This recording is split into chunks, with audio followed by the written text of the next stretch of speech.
Bismillahirrahmanirrahim. Dear students, open the text at page 102. Topic number 11 कितात।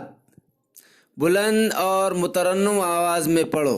हर हाल में परहेज कर इस आदत बद से, हर ऐब से है बुरा तल्खिए गुफ्तार, ये चीज बना देती है बाब को दुश्मन।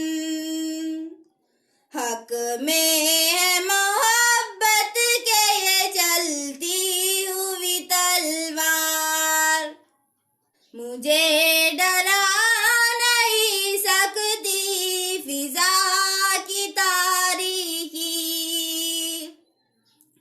मेरी सरिश्त में है पाकी वो दरख्शानी। तू ऐ मुसाफिर शब खुद चिराग बन अपना, कर अपनी रात को दागे जिगर से नूरानी।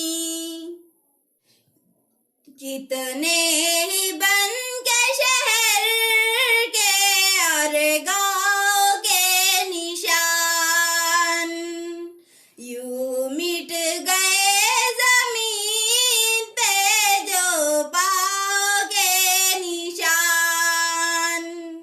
गर नखले खुश्क कोई कहीं रह गया ज़फ़र, पाए न उसके पाँव तले छाँव के निशान। नज़ीर